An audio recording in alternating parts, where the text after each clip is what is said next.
Is our oldest son, David Jr. Hi. I call him Davy. We have been through 5 different churches since he was born, and we left our last church when he was 19. Now he's almost 21. There were some gaps between those churches, and he's here to tell you about his experiences with those churches. My first church made me feel like I belonged, and that I had a purpose, and equipped me to lead people to Christ. At my next church, it helped me with my relationships. I felt peace, joy, and serving was not a chore. Later on, a fire ignited in me to become a pastor. The other churches made me feel like an outcast. I didn't belong, and it hurt me because I was rejected. And so in 2017, we left our last church. And because we were already watching Elevation Church, we just naturally adopted them as our own. And I remember watching Stephen Furtick interviewing T.D. Jakes and his book Soar. And so I bought Soar and I bought Stephen Furtick's book Greater. And I read Greater first and then I read Soar, and the two books changed my entire life. And I remember watching Stephen Furtick one day with Davey, Mm-hmm. and we paused the show and I was reflecting back to a vision that my husband and I had created for a church a few years back, and it never came to see the light of day. And I remember telling Davey, do you remember that vision that your dad and I created years ago? He said, yes. I said, maybe the vision didn't work for that church because it was for your church. So he and I sat down, revised it for the type Yep. of church that we both felt he could lead. And then it was my turn. What did I want to do? And the book Soar challenged me to remove all my limitations. If I had no limits on what I wanted to do, what did I want to be or do? And so I wrote out a vision for myself. And then 2017 ended, and we celebrated with Elevation Church, ringing in the new year of 2018. And if you have never done that, I highly recommend that you do. And so 2018 began, and we were on fire for God, ready Yes. to do our visions that we both had created together. And God says, it's not your time. And we had to go through another year of trials and struggles. We ended up working retail, and we ended up quitting those jobs right before Christmas and ringing in 2018 into 2019 with no future goals in mind. And I remember just thinking, I don't want to work retail again. And I think you felt the same way too, right? Absolutely. Yes. And so I been fiddling with around, or I'd been trying to write a book, and it was all about these church experiences and some stuff about my kids, and it just wasn't feeling right.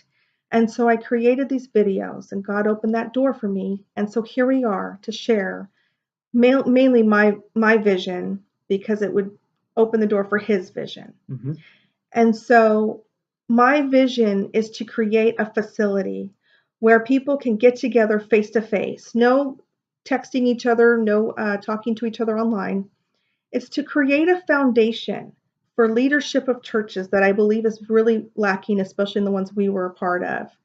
And as much as I love seminary, I don't believe it teaches all the really groundbreaking things that each church should have. Yeah. And my biggest goal in doing this is trying to get the church's leadership off of their pedestals. I don't know how many churches we've been to where the leadership was on their pedestals because of the positions that they were in, that they felt they were better than everybody else. Mm-hmm. We're all in this together. We're all on the same level, and we can't help each other grow and mature if we hold ourselves higher than other people. And I want to teach the resources that are on these videos I currently have, and there's so many more resources that I haven't even shown yet. And I believe that our facility, along with the churches that come out of our facility, along with churches that currently are in place, should have all these resources as well. My biggest pet peeve out of the whole thing is resolving conflict. We left 2 churches because the pastors were unable to resolve conflict. And I believe that's part of your job description as a pastor. And it's not just that, it goes beyond churches. Resolving conflict is in every relationship that we have, Yes. either with our children, with our spouses, in our jobs.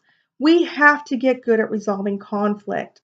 I believe that a huge part of marriages failing in this day and age is we don't know how to resolve conflict, and we need to get good at it.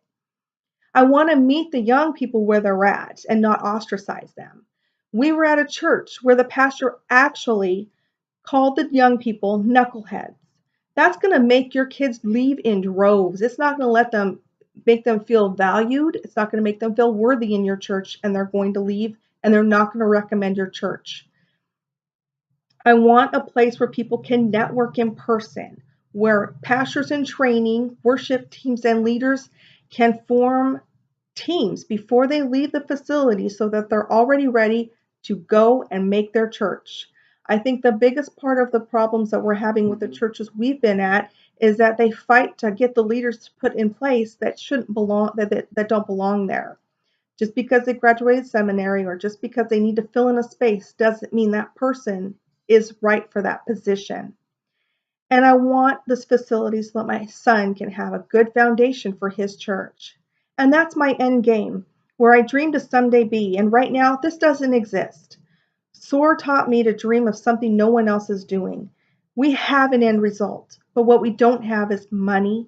We don't have connections, and we definitely don't have a location. So this week, I'm using this video to share my vision, looking for people to join me in seeing this to become a reality. It's been over a year since I wrote it, and the time to act is now. Maybe you're just as frustrated as we are, or maybe you need to unplug from gaming and start standing up for your belief system. If you have a location in mind, we're in Oregon.